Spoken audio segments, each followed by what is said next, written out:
Hello बच्चों, कैसे हैं आप लोग? ठीक ठाक। Very good. खूब मन से पढ़ते रहो। पिछले लेक्चर का जो काम था, आई होप कि आपने कर लिया होगा। ठीक है।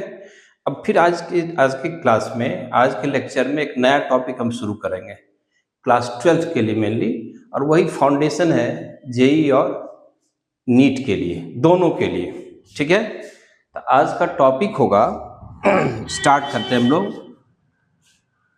आज का टॉपिक होगा vapour pressure of liquid and Rawls law. दोनों चीज आज पढ़ेंगे। ठीक है, तो स्टार्ट करें। Vapour pressure, vapour pressure of liquid, पहले ये देखते हैं और उसके बाद फिर पढ़ेंगे हम लोग रॉल्स लॉ। जब वेपर प्रेशर ऑफ लिक्विड समझ में आ जाएगा फिर रॉल्स लॉ जल्दी समझ जाओगे, आसानी से आप समझ जाओगे। ठीक है, तो स्टार्ट करते हैं हम लोग कहाँ से। आज शुरू करेंगे वेपर प्रेशर से। वेपर प्रेशर लिक्विड का क्या होता है, सॉल्यूशन का क्या होता है, एंड सो ऑन। तो सबसे पहले वेपर प्रेशर जानने से पहले एक एग्जांपल दे रहा हूं जो हम लोग डेली लाइफ में देखते हैं। क्या देखते हो पता है?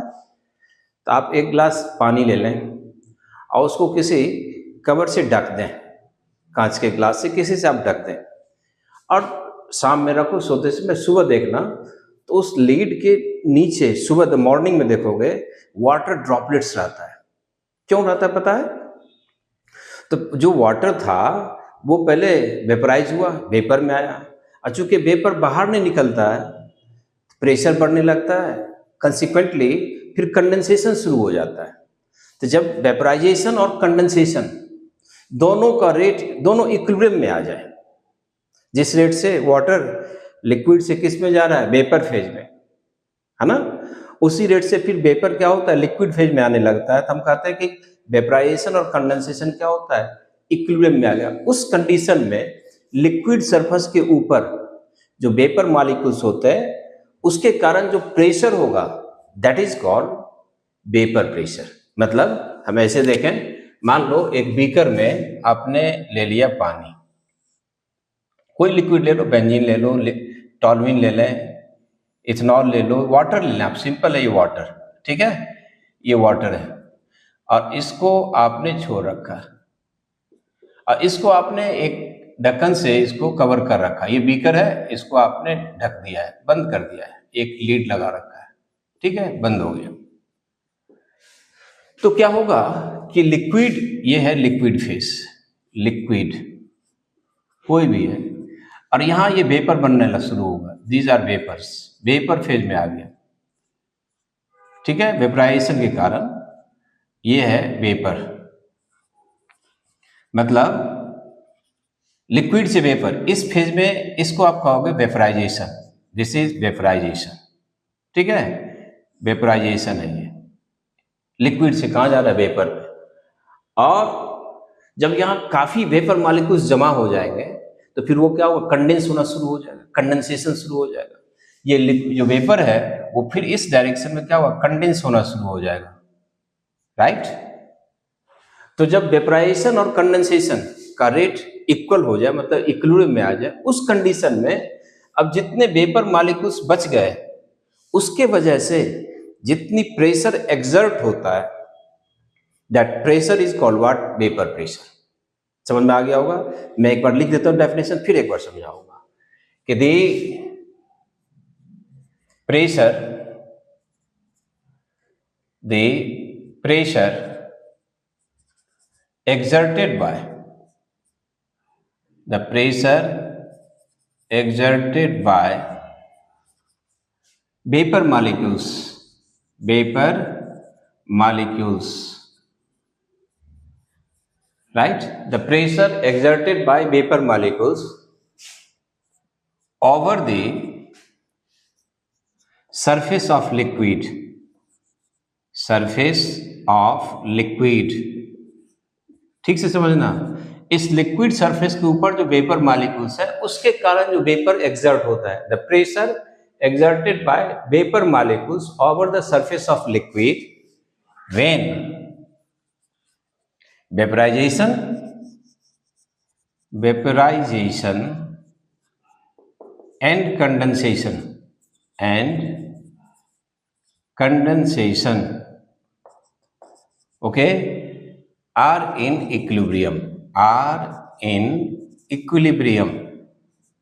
Equilibrium is called vapor pressure of liquid।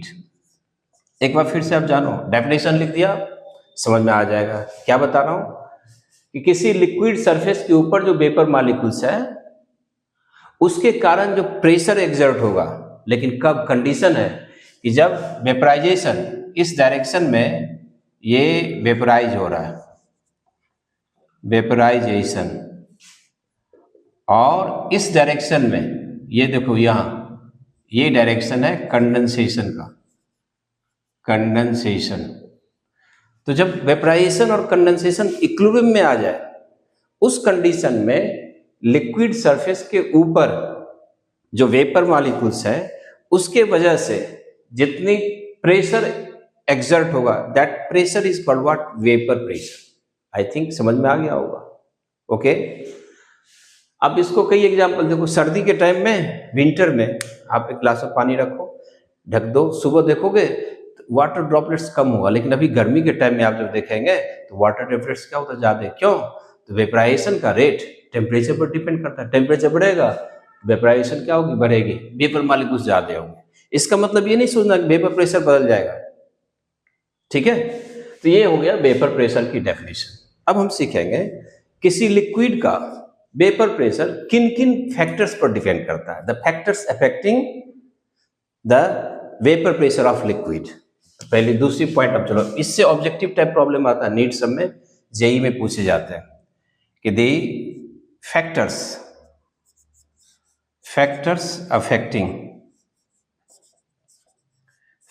Affecting vapour pressure of liquid. पहले ये सीखते हैं, उसके बाद फिर सॉल्यूशन का भी सीखेंगे। लिक्विड का वेपर प्रेशर किन किन फैक्टर पर डिपेंड करता है। तो पहला फैक्टर होगा नेचर ऑफ लिक्विड। लिक्विड का अपना नेचर कैसा है। यदि कोई लिक्विड हाईली वोलाटाइल है, यानी जिस लिक्विड में मॉलिक्यूल के बीच का फोर्स क्या है, वीकर इंटरेक्शन होता है, वो हाईली वोलाटाइल होता है। जैसे मान लो पेट्रोल की बात करें तो पेट्रोल में जो ऑक्टेन मॉलिक्यूल होते हैं उसके बीच का फोर्स क्या होता है, वीक होता है। इसलिए जैसे पेट्रोल को आप खुला में रखो सब क्या होता है, वेपर में निकल जाता है। मतलब हम कहेंगे petrol is highly volatile. Alcohol उससे कम वोलाटाइल है, और वाटर उससे भी कम वोलाटाइल है। मतलब यदि लिक्विड की वोलाटिलिटी ज्यादा हो तो वेपर प्रेशर क्या होगी, ज्यादा होगी। तो वही बात बता रहा हूं। पहला नंबर 1, नेचर ऑफ लिक्विड। उस लिक्विड का नेचर कैसा है। तो मैं मैथमेटिकली लिखता हूं, जल्दी जल्दी समझोगे, हमेशा के लिए याद रहेगा। लिखते हैं vapour pressure of liquid proportional to volatility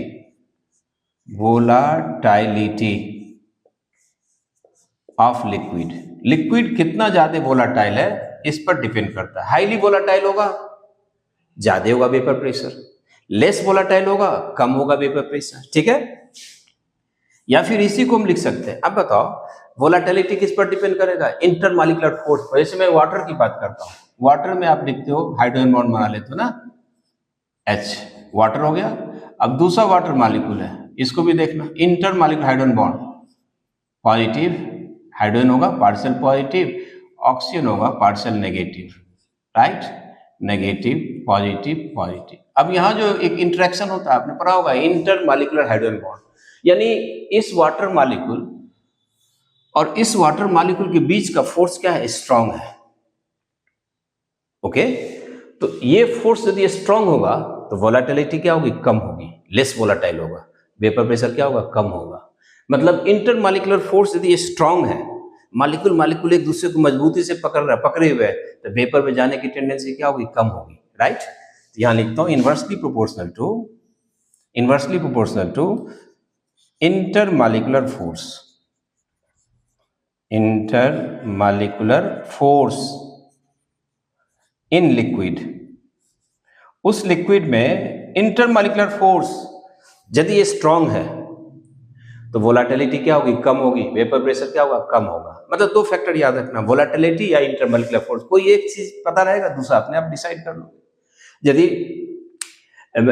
molecule के बीच का फोर्स क्या है, वीक है, तो वोलेटिलिटी क्या होगी, ज्यादा होगी, वीकर फोर्स होगा, दो मालिक्यूल आपस में मजबूती से जुड़ा हुआ नहीं है, इंटरमोलिकुलर फोर्स कमजोर है, तो वोलेटिलिटी क्या होगी, ज्यादा होगी, वेपर प्रेशर क्या होगी, ज्यादा। ये पॉइंट समझ में आ गया होगा, yes no, okay, very good. ऐसे रिस्पॉन्ड करते रहो, अब बीच बीच में पूछते रहो, कमेंट सेक्शन में पूछते रहो, इससे इंटरेक्शन बढ़ता है, ठीक है, ओपन है, ये रेस्ट्रिक्शन नहीं है, आप कमेंट करके देखें, ठीक है, आपको जवाब मिलेगा। अब मैं दूसरा फैक्टर पा रहा हूं इसी में, वेपर प्रेशर ऑफ लिक्विड में दूसरा फैक्टर, ये होगा नेचर ऑफ लिक्विड। दूसरा फैक्टर आप समझो, टेम्परेचर की बात देखो, टेम्परेचर, यदि टेम्परेचर ज्यादा होगा, जैसे ही आप टेम्परेचर बढ़ाओगे तो वेपर मॉलिक्यूल्स क्या होंगे, बढ़ेंगे, वेपर मॉलिक्यूल्स बढ़ेगा तो वेपर प्रेशर भी क्या होगी, बढ़ेगी। तो दूसरा फैक्टर तो आसान है। सेकेंड फैक्टर है टेम्परेचर,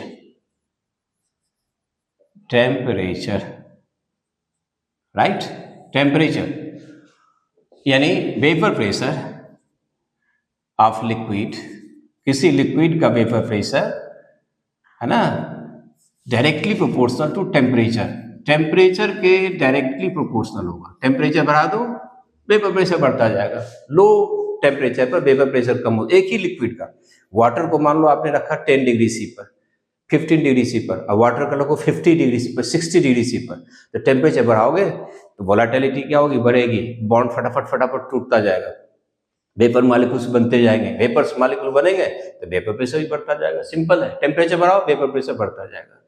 ये दो फैक्टर समझ में, दो ही फैक्टर पर डिपेंड करता है, लेकिन एक सवाल है तीसरा। अब हम मैं बता रहा हूं सरफेस एरिया,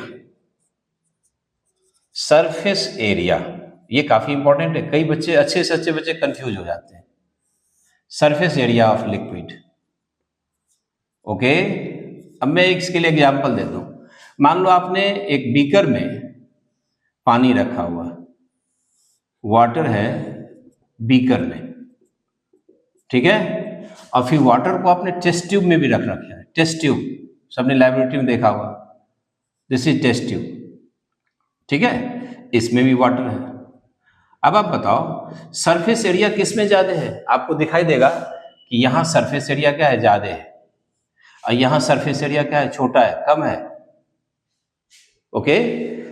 अब जैसे सवाल पूछता तो कई अच्छे से अच्छे स्टूडेंट कंफ्यूज हो जाता है, जवाब क्या उल्टा देता है, कहता कि सर वेपराइजेशन तो एक सरफेस फिनोमिनन है। सही बात है, जब सरफेस एरिया बढ़ा दोगे तो रेट ऑफ वेपराइजेशन क्या होती, बढ़ती है, लेकिन वेपर प्रेशर सरफेस एरिया पर डिपेंड नहीं करता है। क्यों? तो वेपर प्रेशर क्या होता है, pressure exerted by the vapour molecules over the surface of liquid. अब यहां मान लो वेपर मॉलिक्यूल्स ज्यादा है, ठीक है, मान लिया सरफेस एरिया ज्यादा है, यहां वेपर मॉलिक्यूल्स कम है, कम है, तो यहां वेपर प्रेशर के हिसाब से क्या कम, यहां क्या ज्यादा है, लेकिन ऐसी बात नहीं है। इनफैक्ट वेपर प्रेशर डिपेंड करता है, depends upon vapour molecules per unit area. यदि यहाँ एरिया ज्यादा है तो मॉलिक्यूल्स ज्यादा है, यहाँ एरिया छोटा है तो मॉलिक्यूल्स भी कम है, तो पर यूनिट एरिया पर डिपेंड करता है। Vapour pressure depends upon what, vapour molecules per unit area, ना कि वेपर प्रेशर क्या कहते हैं, सरफेस एरिया पर। तो याद रखना कि ऑल्दो, इस पॉइंट को बिल्कुल ध्यान रखना समझ से, although vaporisation is a surface phenomenon, ये एक सरफेस फेनोमेनन है, surface phenomenon, but still vapour pressure of liquid doesn't depend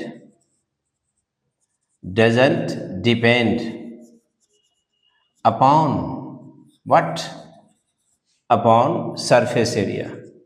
ये सरफेस एरिया पर डिपेंड नहीं करता, doesn't depend upon surface area। याद रखना पॉइंट को, doesn't depend यहां लिख दिया आपने, इस पॉइंट को भूलना नहीं। जबकि वेपराइजेशन सरफेस फेनोमेनन है, सरफेस एरिया बढ़ेगा तो वेपर मॉलिक्यूल्स बढ़ेंगे, लेकिन vapour molecules per unit area equal रहेगा, जितने यहां होंगे vapour molecules per unit area, उतना ही vapour molecules per unit area क्या है वो यहाँ भी रहेगा। क्यों? तो लिक्विड आपने सेम रखा, यहाँ भी वाटर है, यहाँ भी वाटर है। सेम लिक्विड को डिफरेंट कंटेनर में रखो, चाहे सरफेस एरिया लार्ज हो या सरफेस एरिया छोटा सा हो, ठीक है, वेपर प्रेशर हमेशा क्या होगा? इक्वल होगा। तो रीजन लिखता हूं यहाँ, रीजन याद रखना, इसका कॉज कि vapour pressure depends upon vapour molecules depends upon number of vapour molecules, लिख लो, number of vapour molecules per unit area.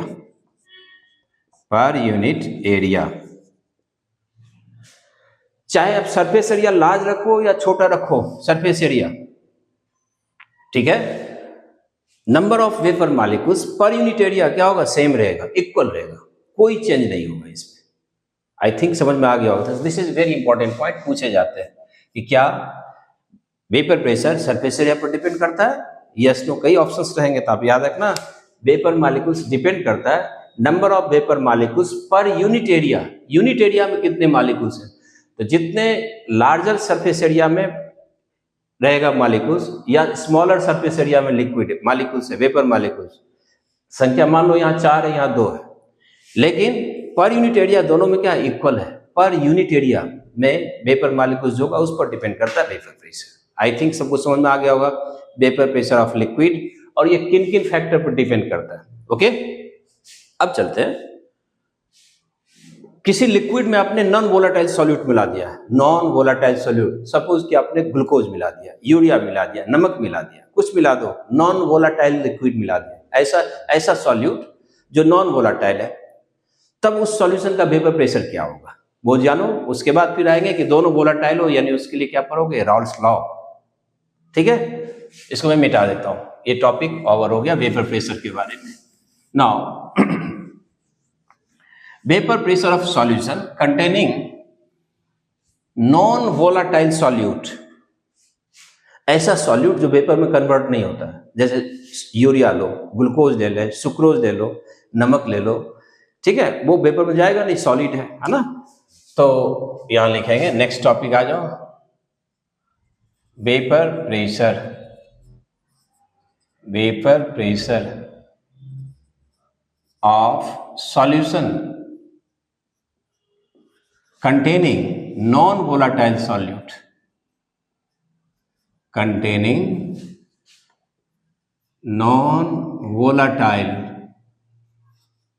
non-volatile solute,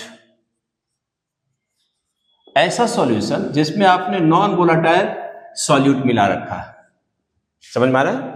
मतलब ऐसा सॉल्यूट जिसमें आपने नॉन वोलाटाइल सॉल्यूट मिला रखा है, उसकी वेपर प्रेशर क्या होगी? मतलब सॉल्यूशन का वेपर प्रेशर ज्यादा होगा कि सॉल्वेंट प्योर लिक्विड का होगा, वो बात सीखते हैं। याद रखना, जब आप किसी सॉल्यूशन में मिलाओगे नॉन वोलाटाइल सॉल्यूट, राइट, तो नॉन वोलाटाइल सॉल्यूट कभी भी वेपर में तो नहीं जाएगा, केवल किसका रहेगा? सॉल्वेंट का। तो यहां मैं एक डायग्राम बना दूं, पहले समझ लेंगे। मान लो ये एक कंटेनर है, ठीक है, इससे हम जल्दी समझ जाएंगे। इसमें ये है सॉल्वेंट का molecules, these are the solvent molecules, red ball जो लिखा है सॉल्वेंट मॉलिक्यूल्स है, ओके, ठीक है। और इसमें नॉन वोलाटाइल सॉल्यूट मिला रखा है आपने, क्या मिला दिया है? नॉन वोलाटाइल सॉल्यूट, वो है सॉल्यूट, ये दीज आर सॉल्यूट मॉलिक्यूल्स, देखो ये सारे सॉल्यूट मॉलिक्यूल्स, ओके। अब आप इसके देखेंगे सरफेस पर ये सारे नॉन वोलाटाइल सॉल्यूट है। तो कहते हैं कि जब भी हम लोग नॉन वोलाटाइल सॉल्यूट मिला करके सॉल्यूशन तैयार करते हैं, तो उस सॉल्यूशन का वेपर प्रेशर जो प्योर सॉल्वेंट था, लिक्विड था, उसकी वेपर प्रेशर से हमेशा कम हो जाता है, घट जाता है। रीजन क्या है? यहां लिखे, ये है वोलाटाइल सॉल्वेंट, और ये जो देख रहे हो ब्लैक वाला, ये है नॉन वोलाटाइल सॉल्यूट। ठीक, मिला दिया। अब जब वेपर में जाएगा तो जब प्योर लिक्विड था तो सरफेस मॉलिक्यूल्स जो था, सरफेस मॉलिक्यूल केवल सॉल्वेंट था जो वोलाटाइल था।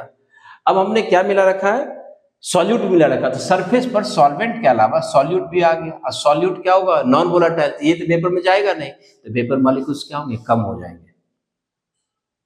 क्या होगा, क्योंकि सरफेस मॉलिक्यूल में अब प्योर सॉल्यूशन की, जब सॉल्यूशन की बात करोगे तो सरफेस मॉलिक्यूल में वोलाटाइल सॉल्वेंट, ध्यान सुनना, वोलाटाइल सॉल्वेंट और नॉन वोलाटाइल सॉल्यूट दोनों है।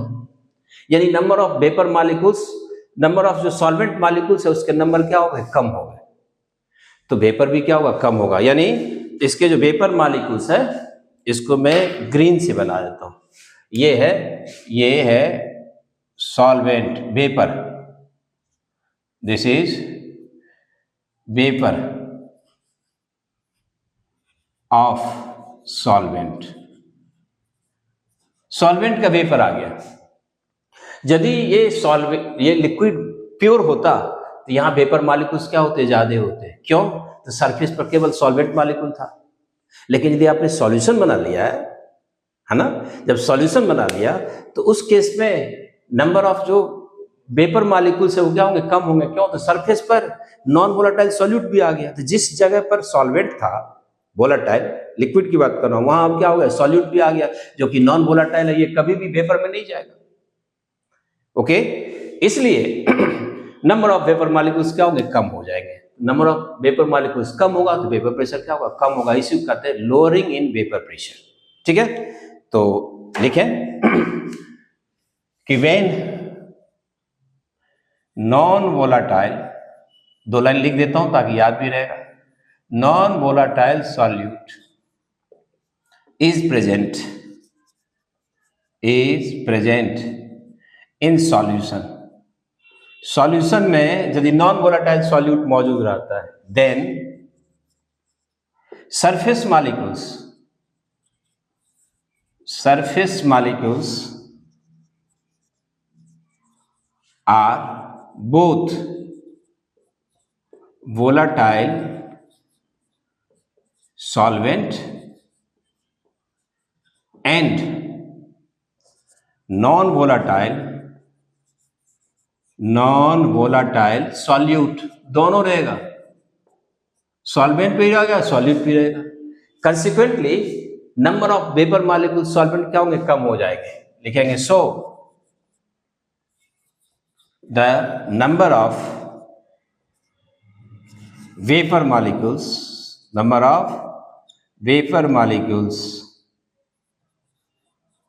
है ना, इज लोअर्ड, कम हो जाएगा। Hence vapour pressure of vapour pressure of solution containing non-volatile solute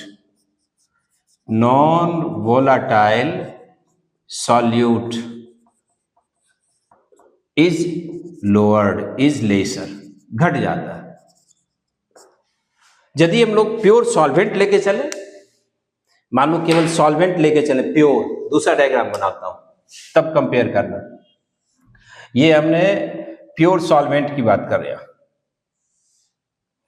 ये ले लिया हमने एक दूसरा केस जिसमें केवल सॉल्वेंट है, इसमें कोई आपने सॉल्यूट नहीं लिया, प्योर लिक्विड है। ठीक है, ये प्योर लिक्विड है, सॉल्वेंट, प्योर सॉल्वेंट, राइट, किसमें, लिक्विड फेज में, लिक्विड है। अब इसके जो वेपर्स बनेंगे, इसके वेपर देखना, तो वेपर क्या होगा, इसके वेपर्स ज्यादा होंगे। ये देखो वेपर्स, क्यों, तो सरफेस पर केवल वोलाटाइल सॉल्वेंट है, और यहां सरफेस पर वोलाटाइल सॉल्वेंट के साथ साथ नॉन वोलाटाइल सॉल्यूट भी था, इसलिए ये हो गया हमारा वेपर ऑफ सॉल्वेंट। अब आपको खुद दिखता होगा कि यहाँ सरफेस मॉलिक्यूल्स केवल सॉल्वेंट है, यहाँ सरफेस मॉलिक्यूल्स क्या है, सॉल्वेंट और सॉल्यूट भी। उसमें से सॉल्यूट क्या है, नॉन वोलाटाइल। सॉल्यूट जब नॉन वोलाटाइल होगा, है ना, सॉल्यूट नॉन वोलाटाइल होगा, तो वेपर मॉलिक्यूल्स यहाँ क्या होंगे, कम होंगे, यहाँ वेपर मॉलिक्यूल्स क्या होगा, ज्यादा होगा। इसलिए किसी भी लिक्विड का वेपर प्रेशर उसके सॉल्यूशन के वेपर प्रेशर से क्या होगा, ज्यादा। लेकिन सॉल्यूशन में कैसा सॉल्यूट मिला हो, नॉन वोलाटाइल सॉल्यूट मिला हो तब। क्या ये समझ में आ गया? इसी फेनोमेनन को हम लोग कहते हैं, this phenomenon is called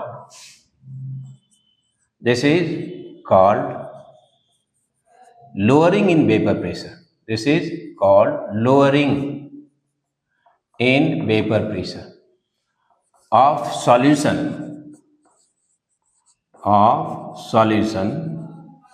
containing, ये रिलेटिव लोडिंग नहीं कहा ना, रिलेटिव लोडिंग अलग हो जाएगा। Lowering in vapour pressure of solution containing non volatile solute, ठीक है। मान लो कि प्योर जो सॉल्वेंट था, लिक्विड था, उसका वेपर प्रेशर कितना था, PA0। आपने नॉन वोलाटाइल सॉल्यूट मिला दिया, सॉल्यूशन बन गया, उसकी वेपर प्रेशर कितना हो गया, PA, मान लेते P के बराबर, right. Let vapour pressure of pure liquid मान लेते हैं इक्वल टू P0, मान लो, चलो P0, और vapour pressure of solution containing non volatile solute equal to मान लेते P। तो इस एक्सप्लेनेशन से, इसके इतने डिस्कशन से आपको क्या पता लगा, कहेंगे so P0 is higher than P, मतलब प्योर लिक्विड का वेपर प्रेशर सॉल्यूशन के वेपर प्रेशर से क्या होगा, ज्यादा होगा, इसकी वेपर प्रेशर कम हो जाएगी। कहीं हम न्यूमेरिकल्स देखेंगे रॉल्स लॉ के बाद। समझ में आ गया सबको? तो हम लोग वेपर प्रेशर डिटेल पढ़ लिया, लिक्विड का भी पढ़ लिया, सॉल्यूशन का भी पढ़ लिया। अब हम लोग अगले टॉपिक पे आएंगे, रॉल्स लॉ। अब इसकी क्या जरूरत पड़ती है, तो मान लो दो या दो से ज्यादा कंपोनेंट आपने मिक्स कर दिया, बाइनरी सॉल्यूशन लेके चलो, तो दो कंपोनेंट के सॉल्यूशन क्या कहते हैं, बाइनरी सॉल्यूशन, बाइनरी। उस सॉल्यूशन में मान लो दोनों कंपोनेंट क्या है, वोलाटाइल है, both components are volatile. Just a minute, ठीक है। जब दोनों कंपोनेंट वोलाटाइल होगा तो ऐसी केस में सॉल्यूशन का वेपर प्रेशर हम लोग अकेले नहीं निकालेंगे कौन सा चीज, रॉल्स लॉ। रॉल्स लॉ पढ़ोगे तो आपको पूरे सॉल्यूशन का वेपर प्रेशर निकाल लोगे, ठीक है। अगला टॉपिक हमारा है आज का, नेक्स्ट टॉपिक होगा कौन सा चीज, Rawls law. Okay, so next topic is Rawls law. Start करें। अब रॉल्स लॉ क्या है वो भी बता दो। मान लो दो कंपोनेंट है ए और बी, उसको आपने मिक्स किया, मान लो दोनों वोलाटाइल है, नॉन वोलाटाइल होगा फिर उसको सॉर्ट कर देंगे हम लोग, लेकिन अभी मान के चलो कि दोनों क्या है, दोनों है वोलाटाइल। ए और बी को मिलाकर के आपने सॉल्यूशन बना लिया। ए भी वोलाटाइल है, बी भी वोलाटाइल है। ए की वेपर प्रेशर प्योर फॉर्म में अलग था, बी का वेपर प्रेशर भी प्योर फॉर्म में क्या था, अलग था। अब जब मिक्स करोगे तो सॉल्यूशन का वेपर प्रेशर कैसे निकाल लेंगे, तो इसके लिए हमें पढ़ेंगे रॉल्स लॉ, और साथ में हिंट ले लेंगे किसका, डाल्टन्स लॉ का, Dalton's law of partial pressure. चलो टॉपिक हमारा होगा रॉल्स लॉ। अब अगला टॉपिक है रॉल्स लॉ, ठीक है। तो कहते हैं इन अ बाइनरी सॉल्यूशन, मतलब टू कंपोनेंट सिस्टम की बात करता हूं जिसमें दो चीज मिला है, ए और बी। किसी भी कंपोनेंट का जो पार्शियल वेपर प्रेशर कब होता है, सॉल्यूशन में। जब ए और बी को मिला दिया सॉल्यूशन हुआ। अब उस सॉल्यूशन में जो ए का वेपर प्रेशर होगा उसको क्या कहेंगे, partial vapour pressure of B, A. अब बी का जो पार्शियल प्रेशर होगा उस सॉल्यूशन में उसको क्या कहेंगे, partial vapour pressure of B, ठीक है। तो वही बात देखें कि in a binary solution, in a binary solution of A and B, दो चीज को मिलाकर के आपने बाइनरी सॉल्यूशन बना लिया। अब इस सॉल्यूशन में कहते हैं क्या, टेम्परेचर सेम होना चाहिए। इस सॉल्यूशन में कहते हैं partial vapour pressure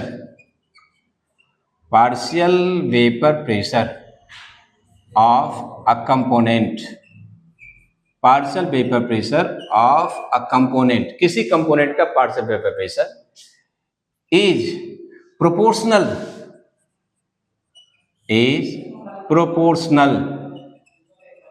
to its mole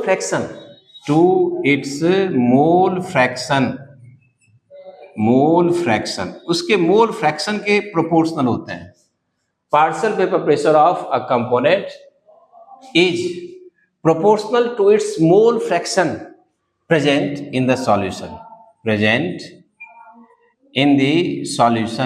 solution में उसका जो मोल फ्रैक्शन होगा उसके प्रोपोर्शनल होंगे, यही है लॉ। बट टेम्परेचर एट, यहां लिख देता हूं, एट अ कांस्टेंट टेम्परेचर में कोई बदलाव नहीं करना है हमें, ठीक है। आपने सॉल्यूशन बना लिया, ओके, सॉल्यूशन बना लिया। उस सॉल्यूशन में किसी कंपोनेंट का जो पार्शियल वेपर प्रेशर होगा वो उसके मोल फ्रैक्शन का क्या होगा, डायरेक्टली प्रोपोर्शनल होगा। तो हमने पहले ही मान लिया था binary solution A and B, तो यहां लिखता हूं फॉर ए के लिए, और यहां लिख देता हूं फॉर बी। अब ये जो डिनोशन होगा पूरे यूनिट में चलता रहेगा। हम जब पढ़ेंगे colligative property, relative loading vapour pressure, या एलिवेशन इन बॉइलिंग पॉइंट, या डिप्रेशन इन फ्रीजिंग पॉइंट, या ऑस्मोटिक प्रेशर, हर जगह ऐसे ही मान के चलेंगे। एक जगह लिख देता हूं इस ए के लिए, vapour pressure in pure form का मतलब समझे? प्योर फॉर्म का मतलब जब मिक्स नहीं किया था, अलग अलग था, तो इसको मान लेते हैं PA0, इसको मान लेते हैं PB0। नॉट का मतलब प्योर फॉर्म, अभी आपने मिक्स करने से पहले। फिर पार्शियल वेपर प्रेशर को मान लेते हैं PA, इसको मान लेते हैं PB, ठीक है। अब उस सॉल्यूशन में इसका mole fraction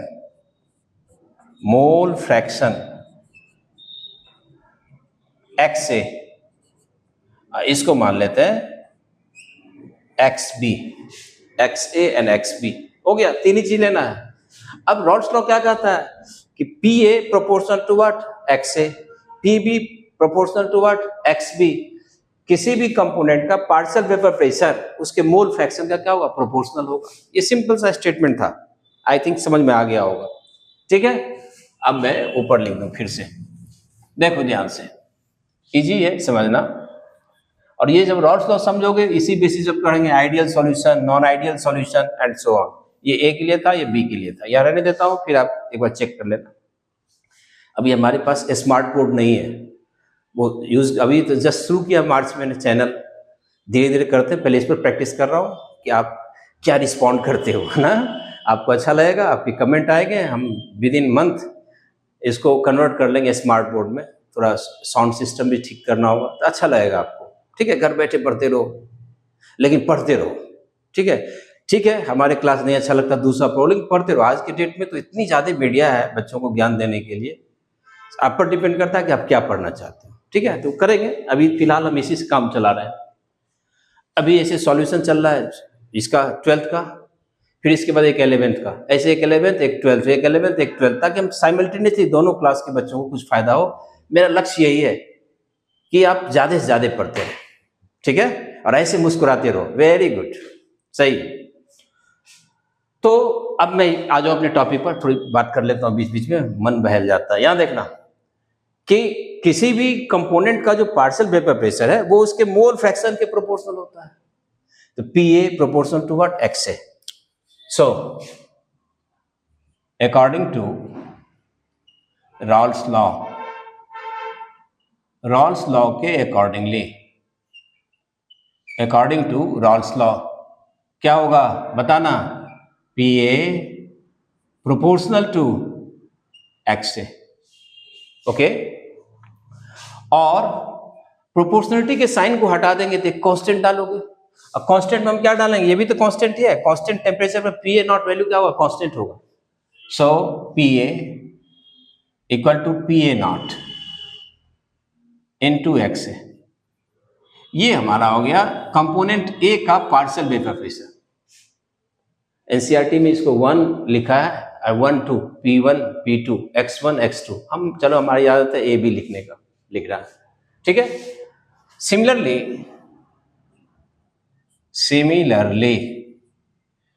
PB proportional to XB, mole fraction of B। उस सॉल्यूशन मोल फ्रैक्शन B का मान लो 0.8 है और इसका 0.2 है। जिसका ज्यादा मोल फ्रैक्शन होगा उसका पार्शियल वेपर प्रेशर ज्यादा होगा, लेकिन उतना ही पर डिपेंड नहीं करता। ये डिपेंड करता है कि उसकी वोलेटिलिटी कितनी है, P A nought PB nought कितना है, वो भी होगा। और PB equal to PB nought into XP.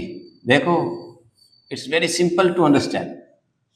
ये निकल गया बी का पार्शियल वेपर प्रेशर। सॉल्यूशन में जब प्रेशर होता है उसको कहते हैं partial.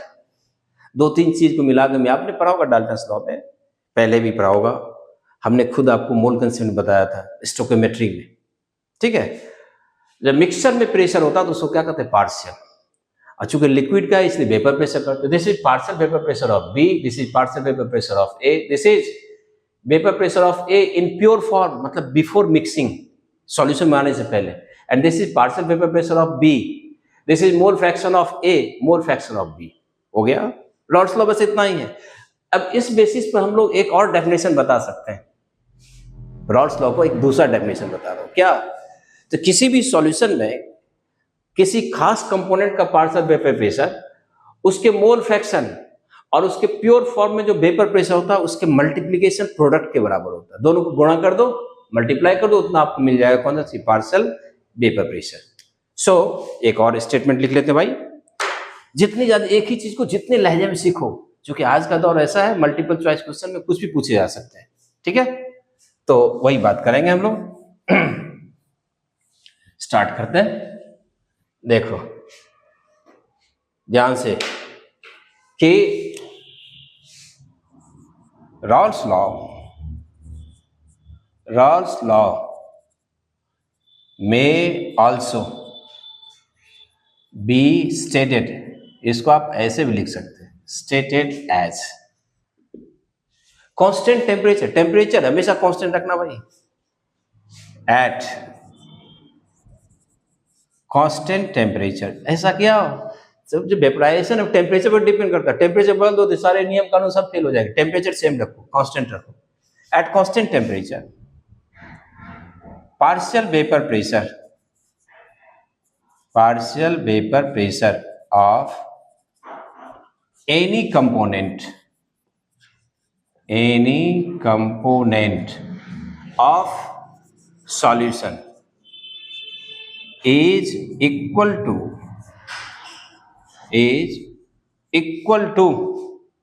okay, is equal to the product मतलब multiplication product of its mole fraction and its vapor pressure in pure form। जो दिखा आपको मैथमेटिकली वही हमने लैंग्वेज में लिख दिया है, नई बात नहीं है। इन प्योर फॉर्म हो गया। ये भी रॉल्स लॉ का दूसरा स्टेटमेंट है। देखो ना, partial vapour pressure of A equal to what, P A naught, मतलब प्योर फॉर्म में vapour pressure, multiplied by its mole fraction. Multiply कर दिया, आ गया है ना। चल, तो ये हुआ रॉल्स लॉ का दूसरा स्टेटमेंट। अब हम लोग इससे क्या काम करेंगे, अब डाल्टन्स लॉ यूज करो। आप सबने पढ़ा होगा, 2 या 2 से ज्यादा गैस का मिक्सचर होता है तो टोटल जो प्रेशर होता है वो सभी मिक्स कंपोनेंट के पार्शियल प्रेशर के सम के बराबर होता है ना। ऐसे ही यहाँ 2 कंपोनेंट का partial vapour pressure P A और पीबी है, तो पूरे सॉल्यूशन का वेपर प्रेशर क्या होगा, partial vapour pressure of A plus partial vapour pressure of B. मतलब इस दोनों को ऐड कर दो तो सॉल्यूशन का वेपर प्रेशर आ जाएगा। नाउ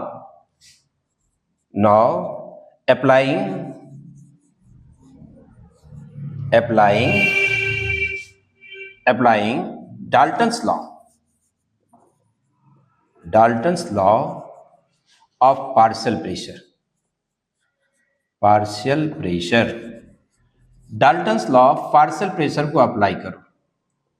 वी हैव, क्या मिलेगा?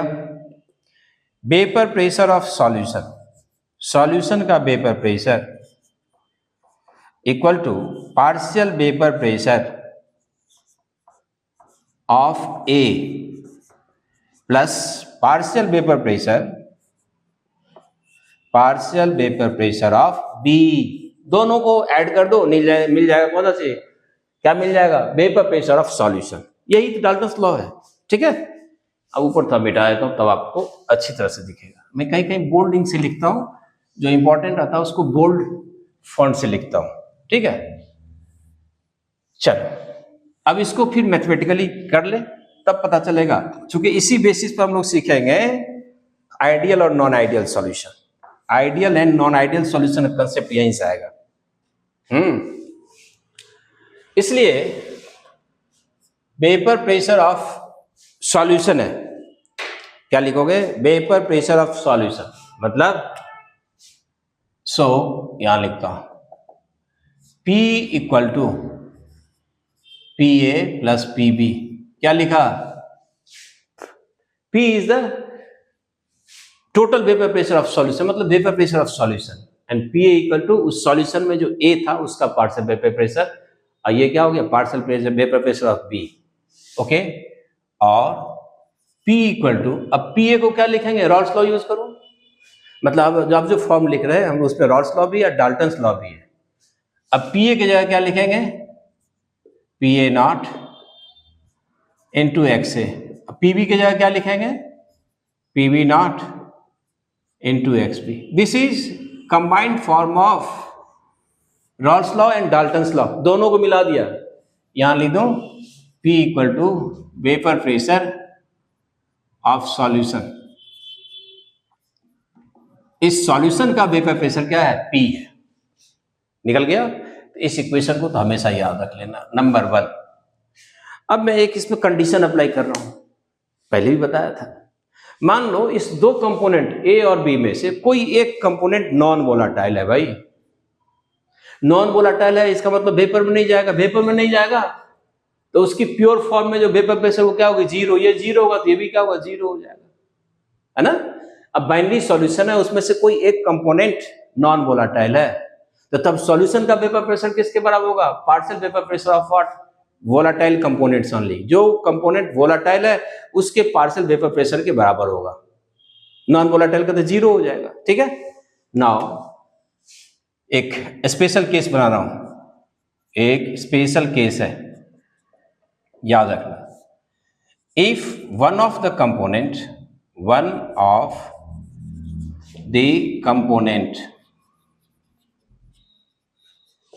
in the solution और भी क्लियर लिख लो, बाइनरी सॉल्यूशन, बाइनरी दो ही कंपोनेंट का सॉल्यूशन है। In binary solution is if one of the component in binary solution is non volatile, ये नॉन वोलाटाइल है। लेट मान लेते हैं B is non volatile, B is non volatile मान लिया। A B किसी को मान लो, B जनरली सॉल्यूट को मानते हैं, तो B मान लिया नॉन वोलाटाइल है। एक सॉलिड कंपोनेंट क्या है? Non volatile. तो चूंकि B नॉन वोलाटाइल है इसलिए PB नॉट की वैल्यू कितना होगा? 0। जो प्योर फॉर्म में है उसकी वेपर प्रेशर होगी नहीं, अरे वेपर में जाएगा तब ना वेपर प्रेशर होगा, नॉन वोलाटाइल है, राइट। इसलिए P इक्वल टू लिखेंगे हम लोग PA not XA plus PB not की जगह क्या लिखेंगे? 0 इंटू XB, ठीक है। PB नॉट 0 है, यानी P equal to PA not into XA, और सीधा लिखेंगे P इक्वल टू PA। यही बात समझाना चाह रहा था कि बाइनरी सॉल्यूशन में कोई एक कंपोनेंट यदि नॉन वोलाटाइल हो तो उस सॉल्यूशन का वेपर प्रेशर जो वोलाटाइल कंपोनेंट है उसके पार्शियल वेपर प्रेशर बराबर होता है, यानी कि P equal to P A not into what XA। अब समझ में आया सबको? रिजल्ट नोट करो। रिजल्ट ये हुआ, रिजल्ट नोट करेंगे हम लोग। कर लिए? रिजल्ट ये नोट करो कि if one of the component in binary solution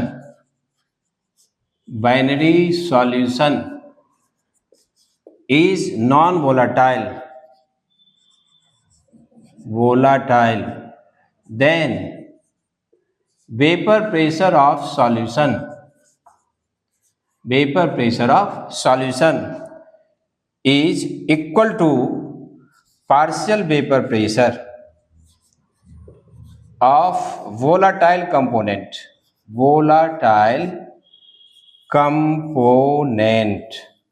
बस ये है रिजल्ट, याद रखना। कोई एक कंपोनेंट यदि नॉन वोलाटाइल हो जाए तो ये रिजल्ट आप यूज करोगे। तो आई थिंक आप सबको समझ में आ गया होगा रॉल्स लॉ की बात। अब एक और चीज बताऊंगा कि मान लो ये बीकर वाला जब बताया जाएगा, वेपर आया तो लिक्विड में भी मोल फ्रैक्शन होगा, वेपर फेज में भी मोल फ्रैक्शन होगा। तो वेपर फेज में मोल फ्रैक्शन कैसे निकालते हैं? मान लो आपने वाटर और इथेनॉल का मिक्सचर बनाया, पानी में अल्कोहल मिला दिया, ठीक है?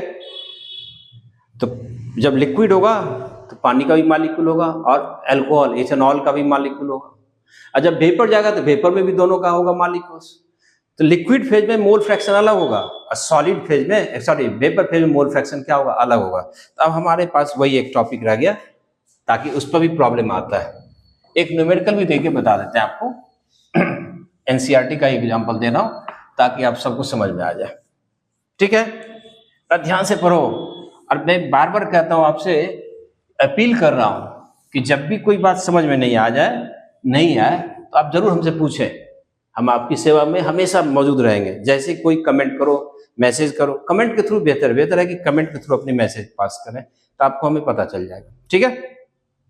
तो स्टार्ट करें कि यदि वेपर फेज में मिला हुआ हो, ठीक है, तो जो पार्शियल वेपर प्रेशर होता है, यहां लिखता हूं, ये बात सबसे इंपॉर्टेंट है, इसको भी मैं दूसरे इंक से लिख देता हूं ताकि आप सबको विशेष ध्यान रखना है। रुक जाओ कि partial vapour pressure of components in vapour phase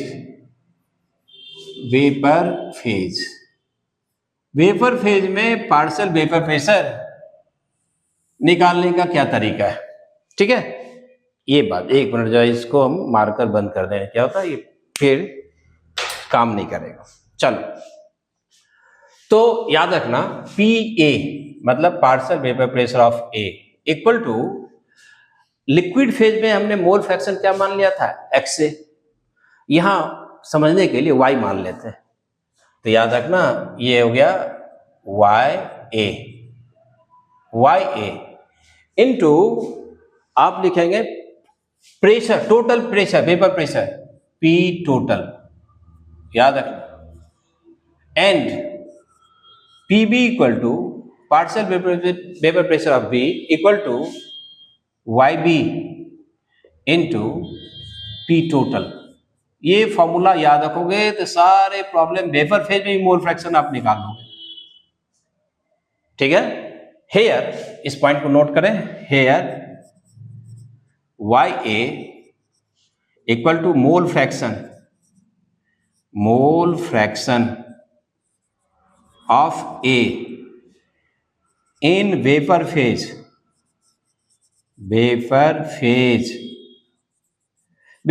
में मोल फ्रैक्शन किसका है? A का, ठीक है? और YB को मान लेते हैं मोल फ्रैक्शन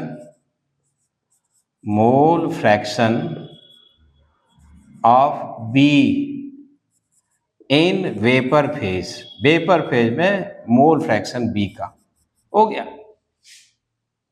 और ये P टोटल पता है, हम P टोटल कैसे निकालेंगे? तो पढ़ा था PA plus PB, P total अभी पढ़ा था, डाल्टन्स लॉ यूज किया था, equal to P A plus P B, इससे निकाल लोगे। और समझने के लिए P A not into X A, P B not into X B, right. हालांकि इसको काई बोलते हैं लेकिन हम एक्स लिखते हैं, काई ए काई बी भी कहते हैं।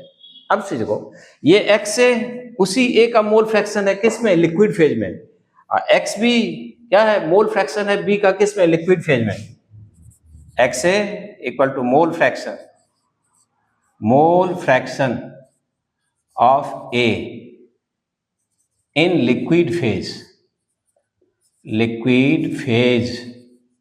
और x B equal to mole fraction of B in liquid phase. Liquid phase में ए और बी का ये कौन सा चीज है? Mole fraction. तो ये फॉर्मूला याद रखना, तो आपको वेपर फेज में निकल जाएगा। ये partial vapour pressure of A, ये टोटल मतलब partial vapour pressure of A में डिवाइड कर दो टोटल, यानी यहां लिखता हूं Y A equal to P A upon P, P का मतलब P total, Y B equal to P B upon P, और पी यहां से निकालते हैं, याद आएगा पी टोटल, इसी को ले दिया पी, हो गया। अब तो समझ में आ जाएगा, कोई डॉट नहीं रहेगा। इस बात को मैं एक डायग्राम से समझा दूं तो हो सकता है आप ज्यादा समझें, ठीक है। मान लो हमने ये एक बीकर ले लिया और इसमें दो तरह के लिक्विड मिला दिए, ध्यान से देखना, दोनों लिक्विड बना रहा हूं। मान लो ये है लिक्विड, ग्रीन वाला लिक्विड फेज है, ऐसे वाला समझो लिक्विड है, लिक्विड फेज है ए का, और इसी में बी का भी लिक्विड फेज है, बी, ये सब बी है, लिक्विड है दो, ठीक है जी। ये है लिक्विड फेज, ये है लिक्विड वेपर प्रेशर, ठीक है, लिक्विड फेज लिख देता हूं, ये सारे हैं लिक्विड फेज। अब जब ये वेपर बनेगा तो वेपर्स किसके होंगे?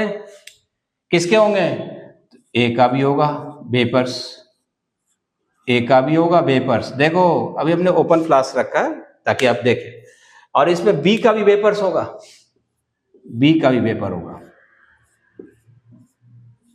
आप समझो ध्यान से। इसमें ये क्या चीज है? वेपर फेज, दोनों कंपोनेंट का vapour phase of A and B, दोनों लिक्विड का है।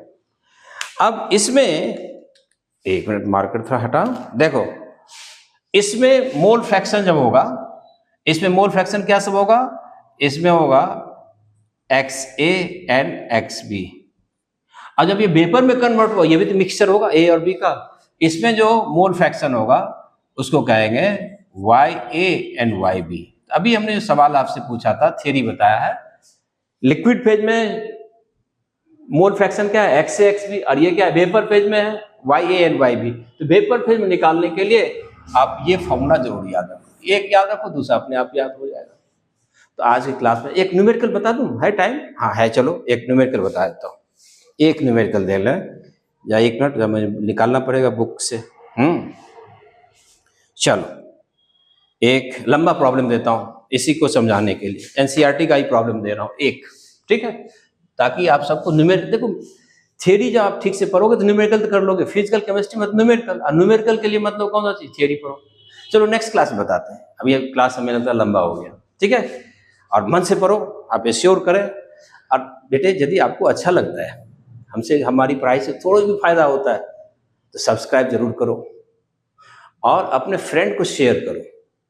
सब्सक्राइब करोगे तो अगला लेक्चर फिर परसों आएगा, एक दिन के बाद आता है, एक दिन 12th, एक दिन 11th। तो आपको जैसे हम यहाँ अपलोड करेंगे यूट्यूब पर, आपको तुरंत मिल जाएगा, तो आप पीछे नहीं चलेंगे, बस यही मकसद है।